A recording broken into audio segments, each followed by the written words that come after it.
Mara had learned early that silence was sometimes the only protection she had. At 30 years old, she lived alone in the quiet suburbs of Pinecrest, working as a software developer and slowly building a life carved from discipline and self-respect. She rarely discussed her personal plans because every truth she shared became something her family tried to control. Before I go on, please like this video, subscribe, and tell me where you're watching from. Her older brother Caleb had been crowned the family favorite from birth, and anything he wanted, their parents delivered without hesitation. Mara, meanwhile, became the child expected to understand, to sacrifice, to give without asking. After decades of being overlooked, she finally had something of her own, something she earned through discipline, long nights, and the relentless grind of adulthood. Buying a house was never meant to be a declaration of war, yet Mara already sensed that her quiet victory would soon become someone else's entitlement. What she didn't know was how far they would go to reclaim ownership over her life, and how their own greed would become the trap that destroyed them. Caleb's childhood had been a series of celebrations so extravagant that neighbors still mentioned them during holiday gatherings. His birthday parties featured entertainers, catered food, and mountains of gifts, while Mara's were quiet nights around the kitchen table with discount cake and soft apologies about the economy. Christmas mornings told the same story. Caleb unwrapped electronics, bicycles, gaming consoles, everything he wished for. Mara received notebooks, bargain clothes, practical items her parents insisted she needed anyway. She tried to convince herself the imbalance didn't matter, but deep inside, she felt the truth carve itself into her bones. It wasn't about presents, it was the message behind them. Caleb was the pride of the family, and she was the responsibility. Still, she grew up determined, choosing not to resent him, and instead focusing on building a life that didn't depend on anyone's approval. She never expected that this quiet independence would someday become the very thing her family tried to seize. When Caleb enrolled at Ridgewell University, her parents paid for everything without hesitation: tuition, housing, fraternity fees, even a monthly allowance. They boasted about his achievements to anyone who would listen. 2 years later, when Mara chose Larchwood University, she planned to live at home to save money. But her parents announced she needed to learn independence and demanded rent, $620 a month for her childhood bedroom. She balanced 2 part-time jobs, lived on peanut butter sandwiches, and bought used textbooks. Meanwhile, her parents sent care packages to Caleb every month, filled with snacks and gift cards. Mara said nothing. She simply worked harder, convincing herself that someday her sacrifice would be worth it. She had no idea that the habits forged during those years, silence, self-reliance, and meticulous planning, would later become her greatest weapons. After graduation, Mara rented a tiny studio apartment and rose through the ranks of her company one tireless step at a time.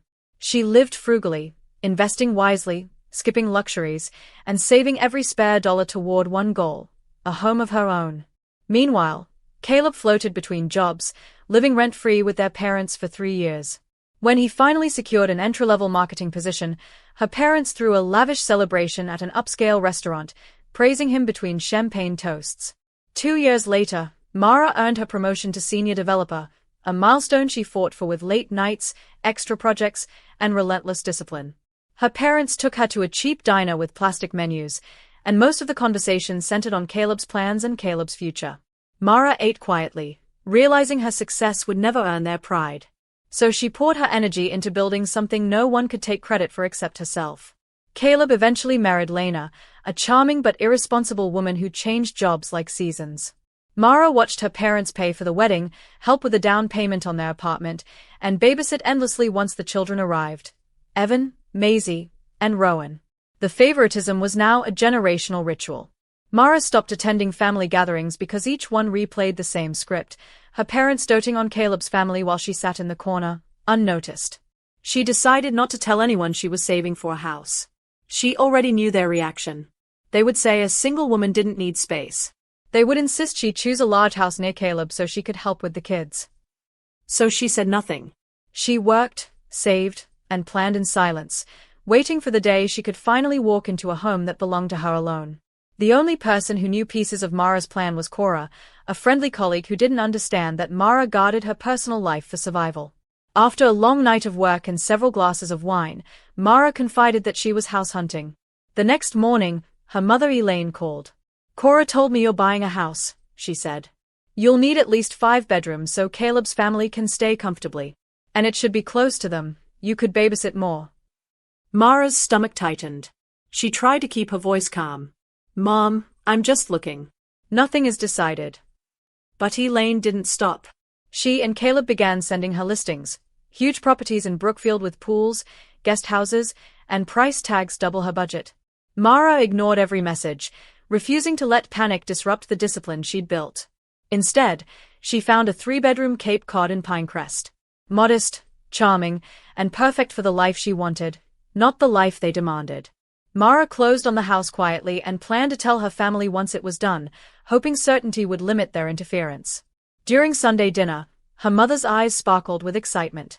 Mara, we found the perfect house for you, Elaine announced. 5 bedrooms, huge yard, close to Caleb and Lena.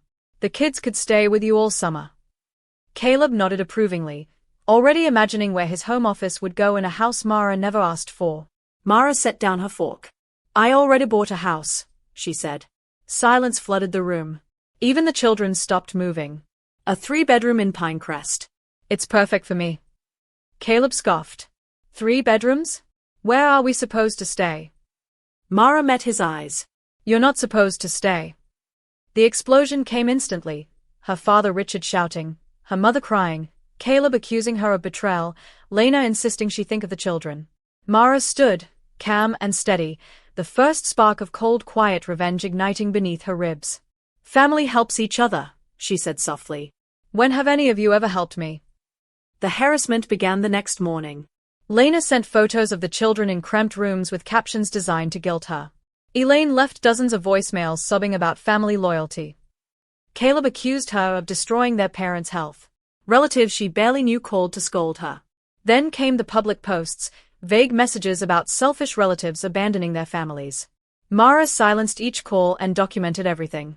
Screenshots, timestamps, notes. Not because she planned revenge, but because she understood that people like her family always pushed until someone stopped them.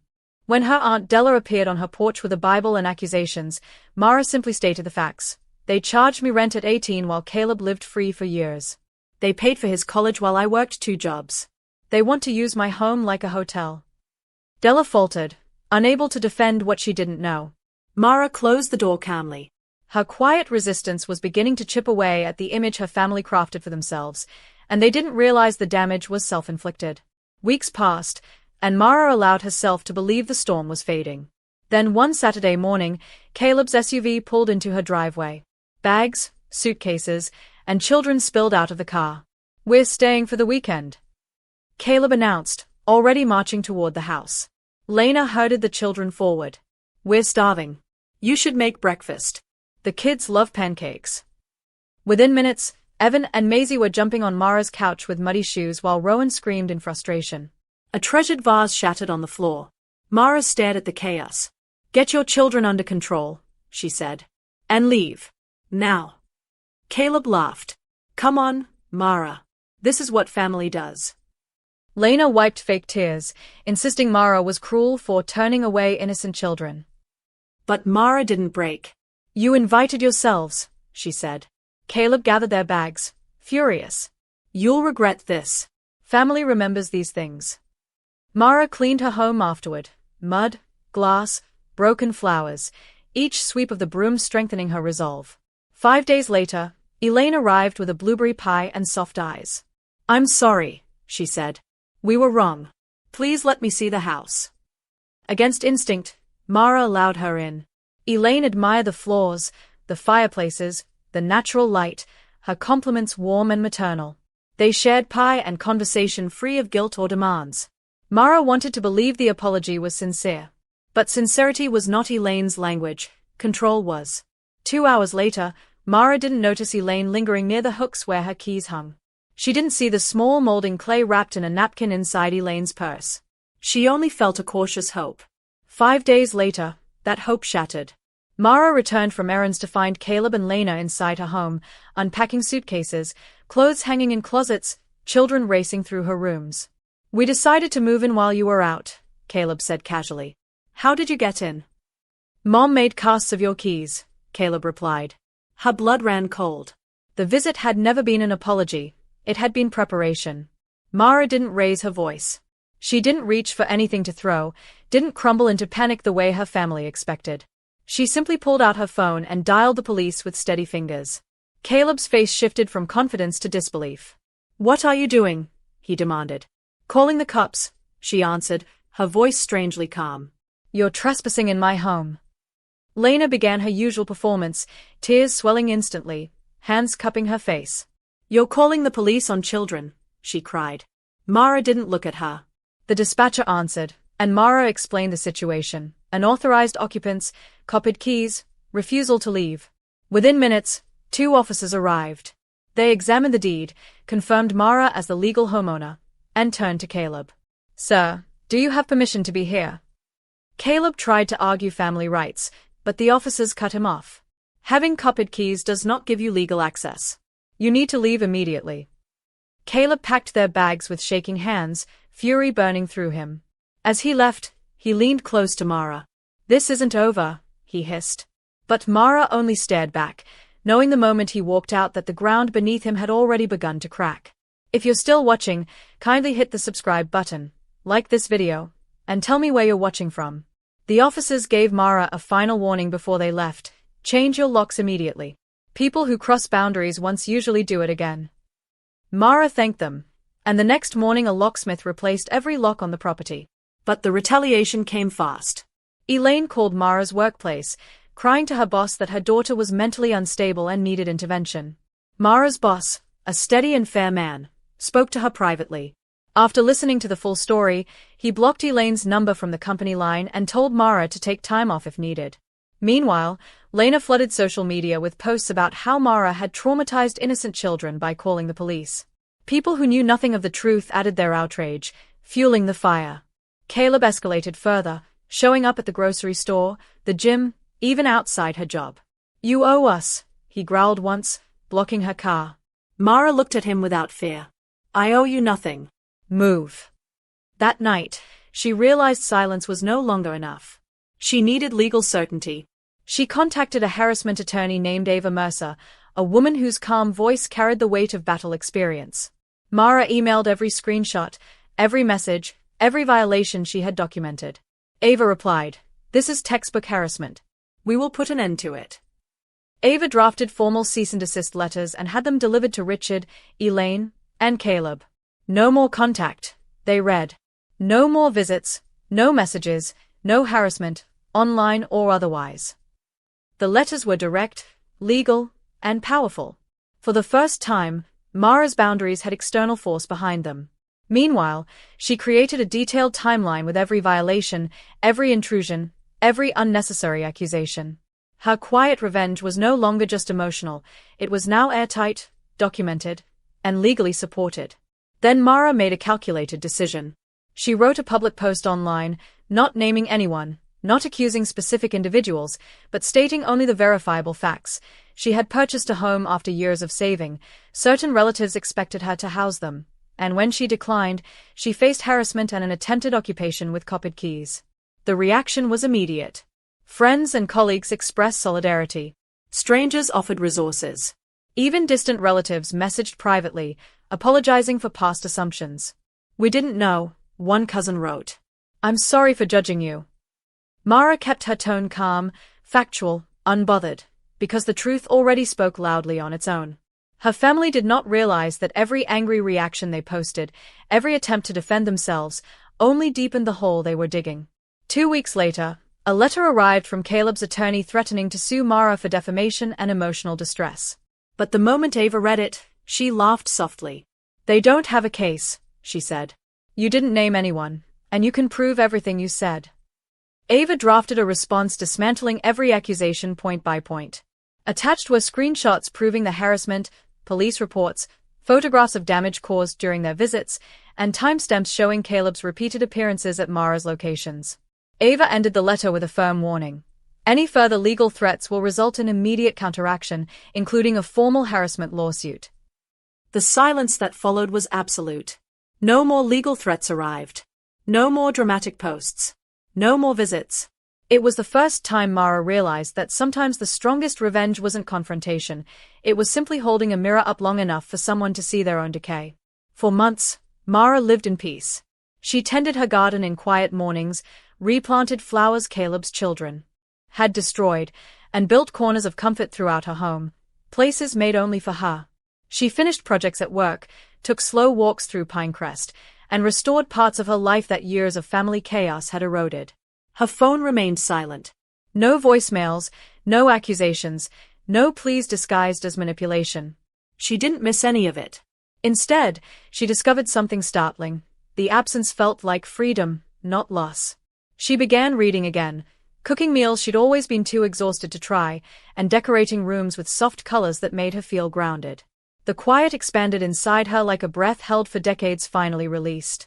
The more at peace she became, the more her family's absence revealed itself as a gift. Their world was shrinking under the weight of their own entitlement, and Mara no longer stood beneath it. She watched from afar, untouched. One evening, Ava called with updates. "Your brother and parents haven't attempted further contact," she reported.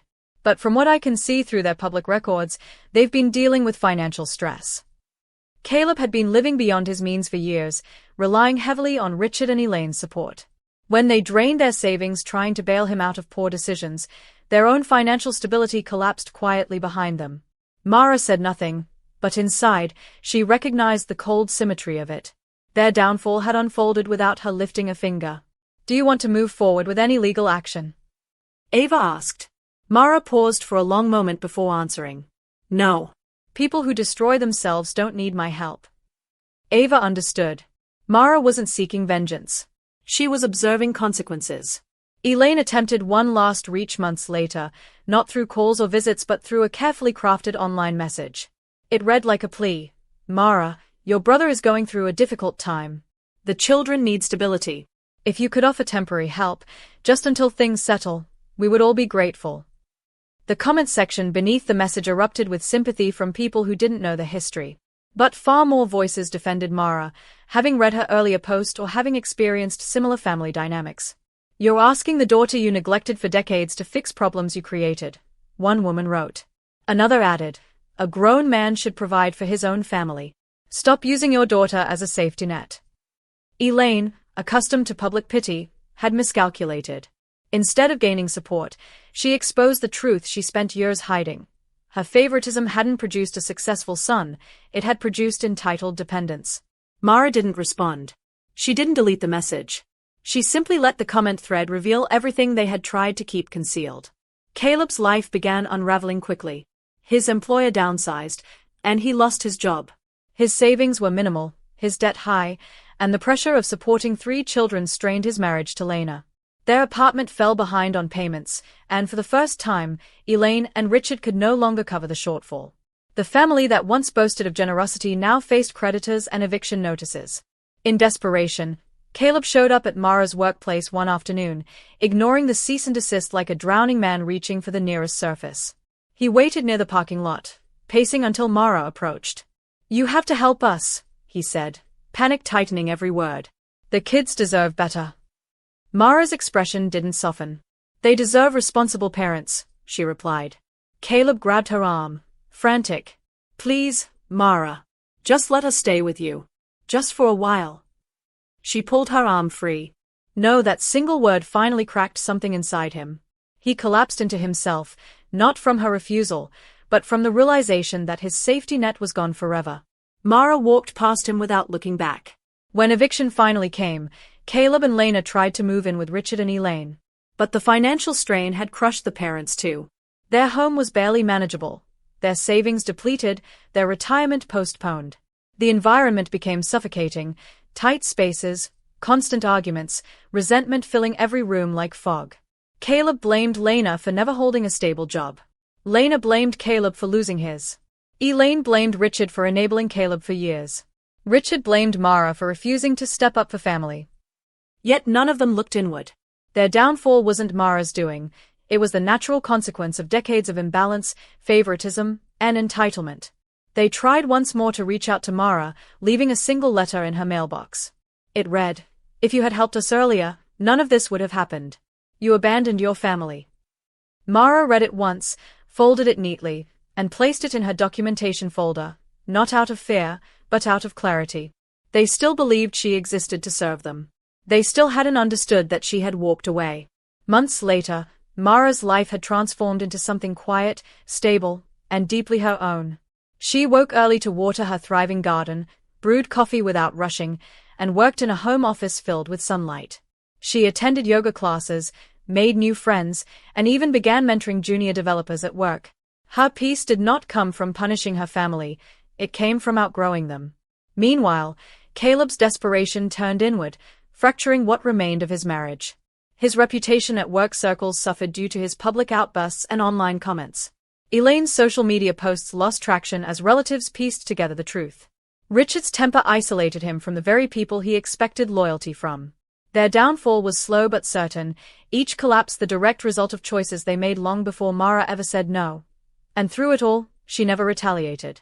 She simply lived. Because the most powerful revenge is not destroying someone, it is watching them destroy themselves while you build a life they can no longer touch. One crisp Saturday in early autumn, Mara saw them again for the first time in months. She was leaving a small grocery store in Pinecrest, reusable bags in hand, when she spotted Elaine and Richard standing near the entrance. They looked smaller somehow, shoulders curved inward, their clothes a little worn. Richard's once commanding voice was quiet as he argued with a clerk about a declined card. Elaine turned and saw Mara. For a moment, hope flickered in her eyes. She stepped forward like a reflex. "Mara," she said softly, as if the last year had not happened. "We've been worried about you." The old Mara might have felt guilty, responsible, even tempted to fix things. But the woman standing there now was different. Rooted, settled, clear. "I'm fine," Mara replied. Her tone wasn't cruel, just factual. Elaine's mouth trembled. "Your brother is struggling." "The children." Mara raised a hand gently. "You had years to teach him responsibility. You chose not to." "That's not my burden." Richard bristled, but he was too tired to explode. Mara didn't stay to hear whatever came next. She simply nodded once, walked past them, and drove home. She didn't look back. That evening, sitting in her reading corner as the last light faded through the window, Mara replayed the encounter, not with regret, but with quiet analysis. There had been a time when a single sad look from Elaine would have shattered her resolve. But now she understood something essential. Love without respect is just control dressed in softer language. Her family had never seen her as a person with needs and limits. To them, she had always been a resource, emotionally, financially, physically. The moment she stepped out of that role, they labeled her cruel, broken, disloyal. It no longer frightened her. She thought of all the years they invested in Caleb's comfort instead of his character, in appearances instead of accountability. She had not sabotaged him. She had simply refused to be his backup generator when the power finally went out. Their downfall wasn't her revenge. It was their reflection. And that realization relaxed something deep inside her. For the first time, she wasn't waiting for the next crisis. She wasn't bracing for the next demand. Her life belonged fully to her, and no one else. Weeks passed, and Mara's world kept growing while her family's world kept shrinking. She joined a weekend book club at the local library, where no one knew her history, only that she loved well-told stories and thoughtful conversation. She started running in the mornings, learning the rhythm of her own breath instead of the rhythm of other people's expectations. At work, she was promoted again, not because she sacrificed herself, but because she set firm boundaries and did focused, excellent work. One afternoon, Cora stopped by her desk. "You seem different," she observed. "Lighter somehow." Mara smiled. "I stopped trying to earn love from people who only value what I can give them." Cora nodded slowly, understanding more than she said. In the background, news filtered through mutual relatives that Caleb had bounced between jobs, that Lena had moved in with her parents temporarily, that Richard and Elaine were renting out their house to cover debts. None of it filled Mara with satisfaction. It simply confirmed what she already knew. When a family builds their foundation on entitlement, the collapse is not an accident. It is inevitable. One evening, Ava invited her to coffee after work. They sat by the window of a quiet cafe, steam curling gently from their cups. "You know," Ava said, "we could still pursue legal action if they ever cross the line again. You have enough documentation to protect yourself for a long time." Mara nodded. "I know." "That's enough for me, for now." Ava studied her. No desire to make them answer for everything they did. Mara considered the question. "They already are," she said finally. "Not in a courtroom. In their lives. They are living the result of their choices. That's punishment enough. Ava smiled faintly. That's a very rare answer. Mara shrugged. I used to want them to admit they were wrong. To apologize. To see me. Now I just want peace. And I have it. When they parted ways, Mara walked home under a clear sky, feeling no invisible strings pulling her backward. Her house waited for her, porch light on, garden growing, rooms exactly as she left them. It was not just a building. It was proof that she had chosen herself and stayed with that choice. Later that night, Mara sat by the upstairs window, mug of tea warming her hands as she looked out over her garden. The marigolds and petunias she had replanted were in full bloom, their colors bold and unapologetic. The house was silent, but not empty. It was filled with evidence of a life she had built on her own terms, books stacked neatly beside her chair, photos of solo trips she'd taken, a laptop on the desk with projects she cared about. Somewhere in another town, Caleb was likely arguing about bills, Elaine was rewriting the story in her head so she could still feel like the victim, and Richard was complaining about loyalty while ignoring his own failures. They were trapped in a narrative they created, walking circles inside the walls they built. Mara had refused to be used. She had chosen boundaries over approval, truth over performance, and peace over obligation. And as she sat in her own house, calm and unafraid, she knew the final, simple truth. They had destroyed themselves. She had simply walked away. Thank you so much for staying until the end. Please like, subscribe, and share this video with someone who needs it.